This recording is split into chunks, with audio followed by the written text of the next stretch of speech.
के शुरू में हम एक छोटे से टाउन को देखते हैं जहाँ पर दो भाई रहा करते थे। बड़े भाई का नाम एडवर्ड था और एक उसका छोटा भाई। उन लोगों को अल्केमी टेक्निक सीखने का बहुत शौक था, जिसको यूज करके वो किसी भी मेटल को दूसरे मेटल में बदल सकते थे। यानी अगर कोई आम सा मेटल है तो उसे सोने में भी बना सकते थे। इसी का यूज करके वो अपने लिए टॉयज भी तैयार करते थे। एक दिन वो दोनों अपनी मदर को अपना बनाया गया टॉय दिखाने जाते हैं। उनकी मदर उन्हें शाबाश देती है और इसके साथ उसकी भी डेथ हो जाती है। इससे पहले उनके फादर की भी डेथ हो चुकी थी और अब वो बच्चे बिल्कुल अकेले रह जाते हैं। वो बहुत उदास होते हैं और अपनी माँ की ग्रेव के पास बैठे होते हैं। एडवर्ड अपने छोटे भाई से कहता है कि क्यों ना हम अपनी मदर को भी इस टेक्निक से इस दुनिया में वापस ले आए। लेकिन उसका छोटा भाई समझदार होता है। वो कहता है कि नहीं भैया, ये चीज तो मना है और अगर किसी को पता चल गया तो हमें इसके लिए बहुत बड़ी सजा हो सकती है। क्योंकि वो ये भी जानता था कि अगर इस प्रोसेस के दौरान उनसे कोई गलती हुई तो उनकी जान भी जा सकती है। लेकिन फिर भी एडवर्ड अपने छोटे भाई को मना लेता है।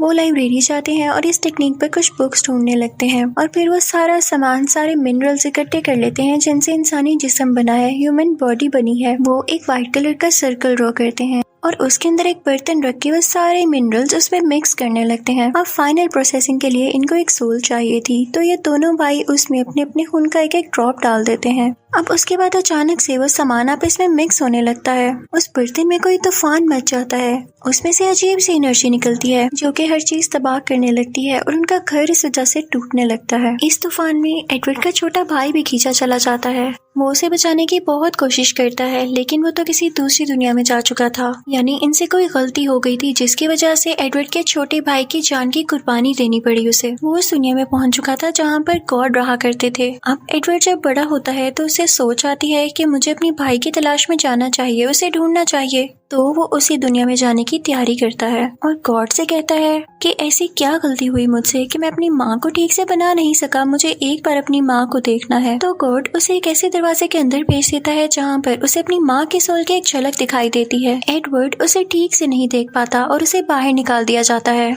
एडवर्ड गॉड से कहता है कि मैंने तो अभी उन्हें ठीक से देखा भी नहीं है, मुझे वापस जाने दें। तो गॉड कहता है कि नहीं, मैं तुम्हारे लिए जितना कर सकता था मैंने कर दिया, अब तुम इस चीज की कीमत अदा नहीं कर सकते हो। तो एडवर्ड कहता है कि मैं उस गलती को सुधारना चाहता हूँ, इम्प्रूव करना है मुझे अपनी गलती को, ताकि मैं अपने भाई की जान बचा सकूँ, उसे वापस से अपनी दुनिया में लेके आ सकूँ। तो गॉड कहता है कि ऐसा नहीं हो सकता जब तक कि तुम इसकी भारी कीमत ना अदा कर दो। एडवर्ड कहता है कि ऐसा क्या है, मुझे बताएं। तो गॉड कहता है कि इसके बदले में तुम्हारा एक बाजू और एक टांग मुझे देनी होगी तुम्हें। एडवर्ड इस पर राजी हो जाता है और एडवर्ड के छोटे भाई को उसे लौटा दिया जाता है।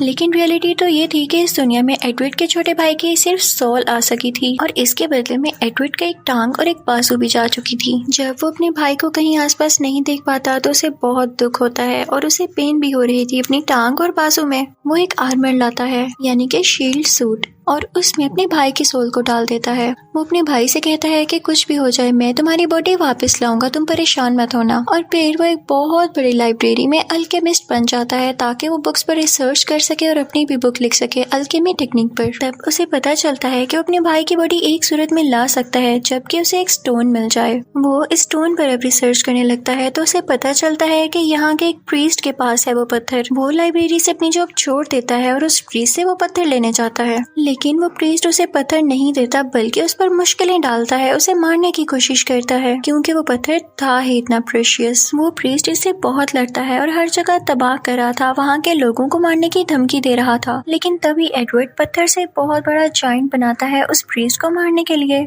इसी दौरान वहाँ की आर्मी वहाँ पर आ जाती है और दोनों को रोक लेती है। इन्हें अरेस्ट कर लिया जाता है। तभी वहाँ पर आर्मी का कर्नल भी आता है। वो एडवर्ड को बताता है कि स्टोन जैसी कोई भी चीज इस दुनिया में नहीं है और ये प्रीस्ट तुम्हें उल्लू बना रहा था। वो कर्नल कहता है कि अगर वो स्टोन इस दुनिया में आ भी गया हो तो वो इतना स्ट्रॉन्ग है कि उसे कुछ भी नहीं होता, वो नहीं टूटता और ना ही चलता है। इस चीज को प्रूव करने के लिए वो उस पत्थर को आग लगा देता है जिससे वो जलकर टूट जाता है। एडवर्ड को बहुत दुख होता है कि उसने एक नकली पत्थर के पीछे इतनी एफर्ट की। पुलिस प्रीस्ट को छोड़ देती है, उसे आजाद कर देती है और फिर वो उन लोगों के पास जाता है जिन्होंने उसे ये पत्थर दिया था। वो लोग आर्टिफिशियल इंसान थे जिन्हें किसी स्ट्रॉन्ग पावरफुल अल्केमिस्ट ने बनाया था। प्रीस्ट इन पर गुस्सा हो रहा होता है कि तभी उनमें से एक आर्टिफिशियल लड़की उसे मार देती है और वो आर्टिफिशियल लड़का उसे खाने लगता है। फिर हम देखते हैं कि एडवर्ड एक जगह पर होता है जहाँ पर उसे आर्मी जनरल मिलते हैं जो कि उसे काफी इम्प्रेस थे। वो कहते हैं कि मैंने तुम्हारे बारे में सुन रखा है और मैं सच में तुम्हारी मदद करना चाहता हूँ। अगर तुम्हारी नीयत साफ है, तुम अगर अच्छा काम करना चाहते हो। वहाँ पर ही एडवर्ड का दोस्त भी आया होता है। आर्मी जनरल एडवर्ड को बड़े बड़े अल्केमिस्ट के पास भेजता है कि हो सकता है कि वो एडवर्ड की कुछ मदद कर सकें। तभी वहाँ पर एडवर्ड की बचपन की दोस्त आती है और ये वही फीमेल फ्रेंड थी जिसने एडवर्ड के नकली हाथ और बाजू लगाए थे। अब कर्नल इन लोगों को एक बहुत बड़े अल्केमिस्ट के घर लेकर जाते हैं जो कि अपनी बेटी और एक डॉगी के साथ रहता था। वो अल्केमिस्ट एडवर्ड को बताता है कि मेरा काम क्या है। वो इनफैक्ट 2 जानवरों को मिला के एक और जानवर बना सकता था जो कि इंसानों की तरह बोल भी सकता था। एडवर्ड उस अल्केमिस्ट से पूछता है कि ऐसा क्या तरीका है कि मैं अपने भाई को इस दुनिया में वापस ला सकूं। तो वो अल्केमिस्ट इन्हें बताता है कि ऐसा कोई तरीका नहीं जिससे इंसान को दोबारा से जिंदा किया जा सके या इस दुनिया में उसकी बॉडी को लेकर आया जा सके, लेकिन हाँ, एक स्टोन की मदद से तुम ऐसा कर सकते हो। अल्केमिस्ट एडवर्ड को बताता है कि एक साइंटिस्ट होता था जो कि आर्मी के साथ मिलकर एक्सपेरिमेंट्स किया करता था और वो पत्थर भी उसी के पास है। वो छुपा हुआ है कि कहीं वो कीमती पत्थर उसे ले ना लिया जाए। जिस अल्केमिस्ट के घर में ये लोग होते हैं वो एडवर्ड से कहता है कि तुम अपने भाई की सोल को मेरे पास छोड़ जाओ, मैं उससे कुछ बातचीत करता हूँ, हो सकता है कि कोई हल निकल आए और इतनी देर तुम उस आदमी यानी उस साइंटिस्ट को ढूंढो। फिर हम देखते हैं कि एडवर्ड और उसकी फीमेल फ्रेंड उस आदमी को ढूंढने के लिए चल पड़ते हैं। ऑन दी अदर साइड वो अल्केमिस्ट एडवर्ड के छोटे भाई की सोल से बातें कर रहा होता है। वो उसे ये सोचने पर फोर्स करता है कि तुम्हारी सोल कभी इस दुनिया में आई ही नहीं थी, तुम तो इंसान थे ही नहीं। और एडवर्ड का छोटा भाई भी ये सोचने पर मजबूर हो जाता है कि क्या वाकई मैं इस दुनिया में नहीं आया था, तो मेरा एग्जिस्टेंस है क्या, मैं हूँ क्या। वो इस बात पर सोच विचार करने लगता है, सोचने लगता है। अब हम देखते हैं कि एडवर्ड ने और उसके दोस्त ने उस साइंटिस्ट को ढूंढ लिया था। वो बताते हैं कि मैं यहाँ पर आर्मी से छुप के रह रहा हूँ और इसके रीजन वो बताने वाले होते ही हैं कि तभी वहाँ पर वो आर्टिफिशियल ह्यूमन लड़की आ जाती है जो उन्हें मार देती है। मरने से पहले पहले वो एडवर्ड को बताते हैं कि आर्मी की एक ऐसी लैब है जहाँ पर तुम्हें वो पत्थर भी मिल जाएगा और सारी इन्फॉर्मेशन भी। इसके साथ साथ वो एडवर्ड को कुछ नोट्स भी देता है। अब हम देखते हैं कि एडवर्ड जब उस अल्केमिस्ट के घर जाता है जहाँ पर उसने अपनी भाई की सोल को छोड़ा था, तो वहाँ पर उसे उसकी बेटी और उसका डॉग नहीं नजर आता। जब वो उस अल्केमिस्ट के कमरे में जाता है तो वो बहुत खुश होता है और उसके सामने एक अजीबोगरीब क्रिएचर सी थी जो कि उसने 2 जानवरों को मिलाकर बनाई थी। वो बात भी कर रही थी। एडवर्ड उसके पास जाता है तो उसे वो क्रिएचर बहुत अच्छी लगती है, लेकिन तभी वो बोलने लगती है कि क्या तुम मेरे साथ खेलोगे। तो ये सुनकर एडवर्ड को याद आता है कि ऐसा तो अल्केमिस्ट की बेटी मुझसे कहा करती थी। उसे पता चल जाता है कि ये 2 जानवरों का मिक्सचर नहीं है, बल्कि अल्केमिस्ट ने अपनी बेटी और अपने डॉग को मिला लिया है एक साथ और उससे ये क्रिएचर तैयार की है। उसे बहुत गुस्सा आता है। वो उस अल्केमिस्ट को मारने लगता है कि तुमने ऐसा क्यों किया। तो वो एडवर्ड से कहता है कि तुमने अपनी माँ को वापस लाने के लिए अपने भाई की कुर्बानी दी और मैं साइंस में बहुत आगे जाना चाहता हूँ, जिसके लिए मुझे अपनी फैमिली को कुर्बान करना भी पड़े तो मैं करूँगा, और मैंने किया। मैंने जो पहला क्रिएचर बनाया था वो भी अपनी वाइफ को मिक्स करके बनाया था किसी दूसरे जानवर के साथ। ये सुनकर एडवर्ड को बहुत गुस्सा आता है और वो उसे मारने लगता है। साथ ही वो आर्मी को भी कॉल कर देता है और उसे अरेस्ट करवा लिया जाता है। एडवर्ड काफी उदास हो जाता है कि वो छोटी सी बच्ची की जान नहीं बचा सका। फिर हम देखते हैं कि एडवर्ड उस स्टोन की तलाश में उस लैब के एड्रेस को ढूंढने लगता है जो कि उसे उस साइंटिस्ट ने बताया था, लेकिन उसे वो स्टोन नहीं मिल रहा होता। तो वो रोने लगता है। उसके छोटे भाई की सोल जो कि एक आर्मर में कैद थी, उसे लगता है कि ये सिर्फ एक कीमती स्टोन के पीछे है और मुझे यूज कर रहा है। इस बात को लेकर दोनों में बहुत लड़ाई होती है क्योंकि वो ये सोचने लगा था कि एडवर्ड उसका असली भाई नहीं है। वो दोनों बहुत लड़ते हैं और इस वजह से एडवर्ड का हाथ काफी जख्मी हो जाता है। तभी एडवर्ड की फीमेल फ्रेंड रोने लगती है और उससे बोलती है कि क्या तुम्हें नहीं याद, हम तीनों बचपन में एक साथ खेला करते थे।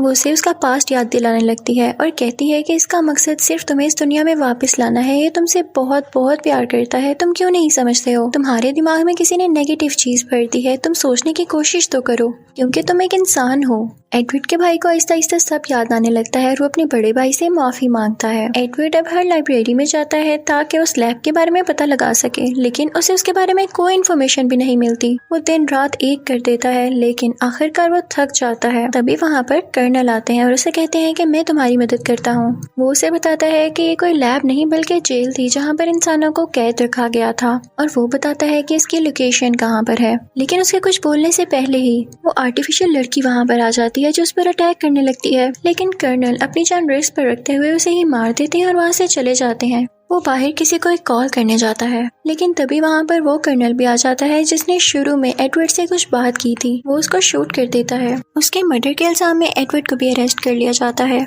जहाँ पर उसे एक लेफ्टिनेंट बताती है कि कर्नल ने ही उस दूसरे कर्नल को शूट किया है और उसने उस एल्केमिस्ट को भी आजाद करवा दिया है। उस लेफ्टिनेंट की भी कोई बात आर्मी नहीं सुनती थी, तो वो एडवर्ड से कहती है कि हम दोनों यहाँ से भाग चलते हैं। वो वहाँ के गार्ड पर अटैक करते हुए वहाँ से बाहर आ जाते हैं। वो लोग बाहर आकर देखते हैं कि उस पूरे कर्नल को पुलिस ने घेरा होता है। कर्नल को शक होता है कि ये लेफ्टिनेंट नहीं है और फिर उस पर वाकई रिवील होता है कि आर्टिफिशियल इंसान है। वो आर्टिफिशियल लड़की अपनी बाकी टीम मेंबर्स को भी बुला लेती है। तभी वहाँ पर एडवर्ड और उसके साथी लेफ्टिनेंट आते हैं। वो आर्टिफिशियल लड़की इस बात को मान लेती है कि उस कर्नल को इस वाले कर्नल ने नहीं मारा, बल्कि मैंने रूप बदल कर मारा है। तो एडवर्ड की साथी लेफ्टिनेंट उससे कहती है कि तुम आर्मी के लोगों को क्यों मार रही हो और तुमने उस एल्केमिस्ट को भी आजाद कर दिया है, आखिर तुम चाहती क्या हो? तो वो आर्टिफिशियल लोग कहते हैं कि नहीं, उसको हमने आजाद नहीं किया, वो कोई और ही हो सकता है, हमने जो किया हमने बता दिया। आर्टिफिशियल लड़कियों में से एक लड़की उस एल्केमिस्ट को ढूंढने के लिए चल पड़ती है और दूसरी आर्टिफिशियल लड़की लैब की तलाश में चल पड़ती है, जबकि आर्टिफिशियल लड़का उन सब आर्मी वालों को खाने के लिए आगे बढ़ता है। इस दौरान वो मासूम कर्नल भी जख्मी हो जाता है, जिस पर इल्जाम आया था कर्नल को कत्ल करने का। एडवर्ड भी इनका पीछा करता है और फाइनली वो उस लैब में पहुंच जाता है जहाँ पर उस एल्केमिस्ट ने उसके छोटे भाई की सोल को और उसकी बचपन की फीमेल फ्रेंड को कैद किया हुआ था। वहाँ पर वो एल्केमिस्ट उसे स्टोन की सच्चाई बताता है। वो कहता है कि जिस स्टोन को तुम इतना प्रेशियस और अच्छा समझ रहे हो, मैं बताऊं असल में है क्या? ये लैब नहीं बल्कि एक जेल हुआ करती थी और यहाँ पर बहुत सारे लोगों को मारकर उन्हें सेक्रीफाइस कर कर उनकी सोल से ये स्टोन बनाया गया। उनको हम इतनी पेन देते थे, इतना टॉर्चर करते थे कि उनसे जितनी भी एनर्जी एक्सक्रीट होती थी वो इस स्टोन में डाल दी जाती थी। जब एडवर्ड को ये पता चलता है तो उसे बहुत दुख होता है कि वो जिस स्टोन को अच्छा समझता रहा, असल में वो इतने सारे लोगों की जानों की कुर्बानी के बाद तैयार किया गया। लेकिन तभी वहाँ पर वो आर्टिफिशियल लड़की उस एल्केमिस्ट को मार देती है कि ज्यादा राज मत उगले। और फिर हम वहाँ पर जनरल को भी देखते हैं, आर्मी जनरल को, जो कि इस प्लान का मास्टरमाइंड था, उसके पीछे था। वो लाइट्स ऑन करता है जिससे हमें पता चलता है कि उस लैब की छत पर उन मासूम लोगों की डेड बॉडीज को लटकाया गया था जिन्हें किसी चीज से कवर किया गया था। अब जनरल उन सब में एक एक स्टोन डालने लगता है जिससे वो जिंदा होने लगते हैं। वो अजीबोगरीब क्रिएचर्स में बदल जाते हैं जैसे कोई ज़ॉम्बी हो और फिर जनरल उनको खोल देता है जिससे वो नीचे आकर गिरते हैं और उठ खड़े होने के बाद सबसे पहले वो जनरल पर अटैक करते हैं। अब ये सारे ज़ॉम्बीज बाहर की तरफ जाते हैं और कर्नल परेशान हो जाता है कि बाकी लोगों को भी नुकसान पहुंचा सकते हैं। वो अपनी आर्मी को ऑर्डर देता है, जिनमें एडवर्ड और उसके दोस्त भी थे, कि इन सब ज़ॉम्बीज को मार गिराओ, और वो लोग ऐसा ही करते हैं और कुछ ही टाइम में वो सारे ज़ॉम्बीज मारे जाते हैं। उसके बाद एडवर्ड और वो कर्नल उन आर्टिफिशियल लड़कियों को पकड़ने के लिए जाते हैं। उनमें से एक आर्टिफिशियल लड़की रिवील करती है कि जब हमें बनाया गया तो हमें ये इमोर्टल स्टोन डाल दिया गया था, जिसकी वजह से तुम हमें जितनी भी बार मारो हम जिंदा होकर वापस आ सकते हैं। वो लोग परेशान हो जाते हैं, लेकिन तभी एडवर्ड कर्नल को बताता है कि वो लोग तब तक ही जिंदा रह सकते हैं जब तक के स्टोन में उतनी पावर मौजूद है जितनी उन सोल्स में थी। वो उसे कहता है कि अगर तुम इन पे बार बार अटैक करो तो हो सकता है इनकी जान चली जाए और फाइनली हम मर जाएं। कर्नल को उसकी बात पे फख्र होता है कि तो इसने बड़ी अच्छी बात की है। तो वो अपनी आग के यूज से उन पर बार बार अटैक करने लगते हैं, उन्हें जलाने लगते हैं और फाइनली वो आर्टिफिशियल लोग कमजोर होने लगते हैं, उनका जिस्म टूटने लगता है। अब वो लोग यहाँ पर खत्म हो चुके थे। कर्नल उनकी बॉडी से वो स्टोन निकालता है और एडवर्ड को देता है कि ये लो, अब तुम अपने भाई को बचा सकते हो। एडवर्ड उस पत्थर को लेकर उस दुनिया में जाता है जहाँ पर गॉड और उसका छोटा भाई था। वो पत्थर वहाँ पर देख के अपने भाई की बॉडी को वहाँ से लेकर जाने ही वाला होता है कि तभी उसे ख्याल आता है कि मेरे भाई की जान के बदले में इतने सारे लोगों की जान कुर्बान कर रहा हूँ। इस स्टोन में बहुत सारे लोगों की सोल कैद है, मैं ऐसा नहीं कर सकता। वो अपने भाई से कहता है कि मैं तुम्हारे पास दोबारा जरूर आऊंगा, लेकिन एक बार मुझे ये स्टोन दुनिया में लेकर जाने दो। वो वापिस अपनी दुनिया में आता है और उस आर्मर शील्ड यानी अपने भाई की सोल के पास जाके कहता है कि मैं तुम्हारी एक जान की खातिर उतने सब लोगों की जान कुर्बान नहीं कर सकता था, तो इसलिए मैं कोई और तरीका निकालूंगा जिससे मैं तुम्हारी बॉडी को वापस ला सकूं। बस तुम्हें कुछ वेट करना होगा। एडवर्ड का भाई भी बहुत अंडरस्टैंडिंग था, जो कि इस बात को समझ जाता है और इसी इमोशनल सीन के साथ ये मूवी एंड हो जाती है। Thank you for watching.